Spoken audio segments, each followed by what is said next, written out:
tudo bem? Aqui é a Thaís Regina falando com vocês novamente e eu gostaria de retomar o tema que eu comecei no vídeo anterior, que seria sobre a conexão com a natureza.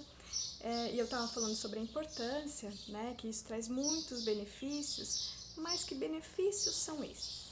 Então eu vim aqui para o meu jardim e gostaria de te convidar a ouvir um minutinho. Dá para ouvir a sinfonia que nós temos aqui? Os pardais são nossos companheiros. E claro, tem outros pássaros que vêm muitas vezes também nos visitar, como os bem-te-vis, quero-queros, mas os pardais eles batem ponto aqui, umas 5h30 da manhã eles já começam a cantarolar.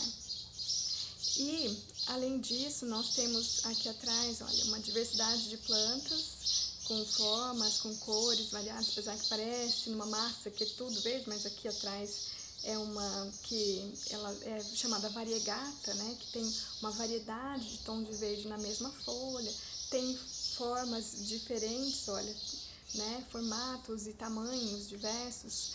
Isso só no meu jardim feito de vasos. Então imagina só num grande jardim que você pode ter maior diversidade, né? Então, o que eu quero trazer com isso? Que esse contato com a natureza, um dos benefícios é inclusive estimular os sentidos nossos. Por exemplo, aqui olha, eu tenho uma pitangueira, agora ela está sem frutos, mas até eu brinco que ela fica parecendo uma árvorezinha de Natal, cheia de bolinhas vermelhinhas, né? E além disso, encher nossos olhos, então estimular a visão, ainda podemos estimular o paladar, né? A gente pode comer e saborear.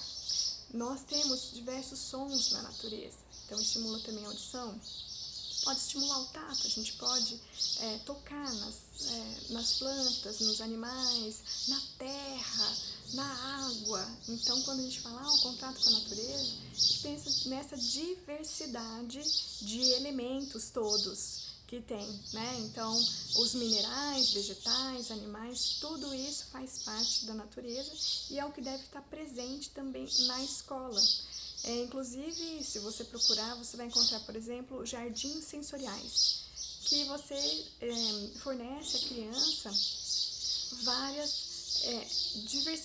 uma diversidade mesmo de tato, então, onde a criança pode fazer um percurso, ora uma pedrinha, claro, ser esrolado, por exemplo, aquela pedrinha arredondada que não vai machucar o pé, uma parte é com areia, outra parte é com terra, outra parte é com grama, então, assim, enfim, um percurso com variedade de tato.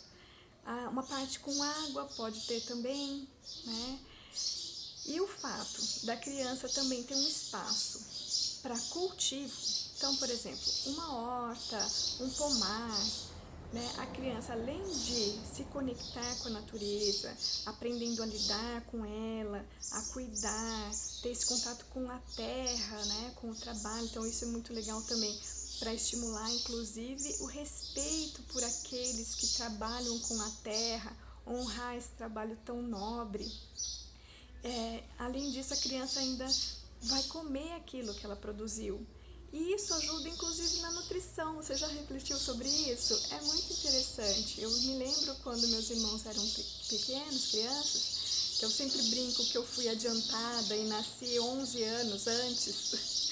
Então, eles puderam estudar em escolas de pedagogia Waldorf, que eu admiro bastante. E eu falo que eu não tive esse privilégio, porque eu fui adiantada, nasci antes e na cidade que nós morávamos antes não havia escola Waldorf. E então, quando nós mudamos de cidade, eles puderam estudar nessa escola, uma das primeiras coisas que houve foi o fato deles terem uma hortinha e depois trazerem os temperinhos para casa, ou trazerem algo que eles tivessem feito com aquilo que eles tinham plantado, e eles vão todos orgulhosos e queriam experimentar e queriam que nós experimentássemos também. Então, esse é um outro benefício, né? Estimular, inclusive, uma boa alimentação, uma alimentação saudável. Além disso, claro, nós sabemos que as plantas nos ajudam a deixar o nosso ar mais fresco, melhorar a qualidade do ar, porque filtram esse ar.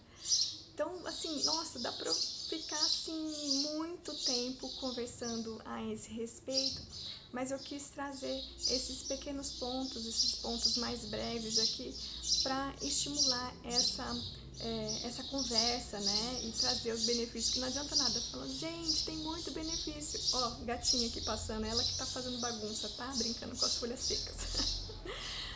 Desculpa o adendo aqui, mas eu falei muito assim. Ah, tem muito benefício, tá? E qual benefício é esse? Então tem muitos e eu quis trazer alguns deles aqui, tá bom? E aí, o que eu gostaria muito de pedir é que deixe nos comentários os temas que vocês querem ouvir, deixe comentários, os feedbacks sobre o próprio tema que nós discutimos aqui, porque tudo que você puder falar, isso nos ajuda. Inclusive, a Ana Carolina, no vídeo anterior, citou a questão do respeito ao terreno, à topografia do terreno, né? E eu lembrei, inclusive, de uma brincadeira deliciosa que tem, que é aquela de escorregar no barranco. Então, se nós procuramos respeitar a topografia do terreno, a declividade dele, porque, claro, a gente não vai encontrar sempre terrenos super planos, né?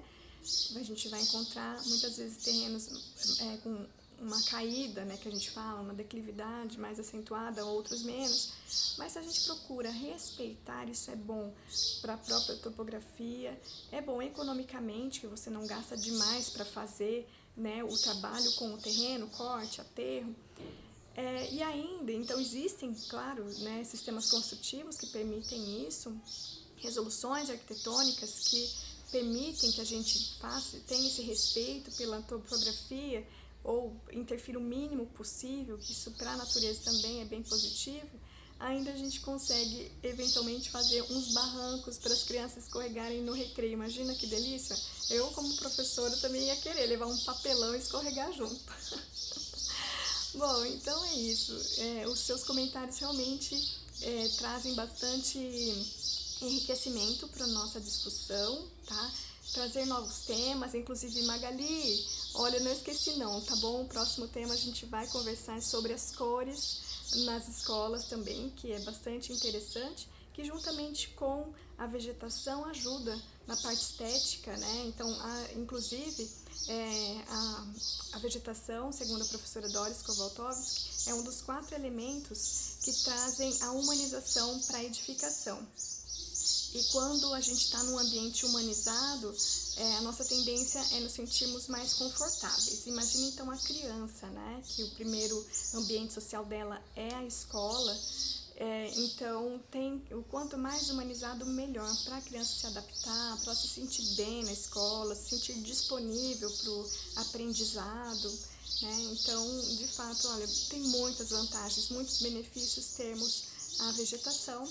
E aí, voltando então para a sugestão da Magali, que nós falamos sobre cor, a estética também é um dos elementos de humanização da escola e nós vamos falar também sobre isso. Então, eu aceito super sugestões aqui, vai ser muito legal, eu gosto muito de ler comentários. Alguns, por exemplo, a Magali, ó, um coraçãozinho coreano para você, aprendi com a Rebeca, viu, Maga? Então, nós somos amigas de velha data. E ela me sugeriu isso no particular, que nós temos contato particular, mas quem coloca comentários aqui eu leio também, gosto muito, fico muito feliz com esse feedback, porque a ideia aqui é realmente a gente promover essa discussão, tá? Não é Thaís falando, eu não sou dona da verdade, ao contrário, que nem eu citei a professora Doris Kowaltowski. Para quem é da área da arquitetura, ela tem um livro ótimo chamado Arquitetura Escolar. Né? E eu não vou falar coisas vindas só da minha cabeça. Estudei, acho que comentei, né, que eu fiz mestrado e no meu mestrado estudei arquitetura escolar, especificamente a arquitetura das escolas Waldorf, mas para poder estudar essa arquitetura, precisei estudar um pouco da arquitetura escolar em geral, então tem muita coisa para a gente discutir mesmo e vindos de outras fontes, tá? Então não vou falar bobagem aqui, procurar não falar pelo menos. E às vezes, claro, como tem muita gente estudando, tem pontos de vista diferentes, então a sua contribuição é sempre muito bem-vinda, porque talvez você me traga um ponto de vista que seja diferente daquele que eu já tenha estudado, tá bem?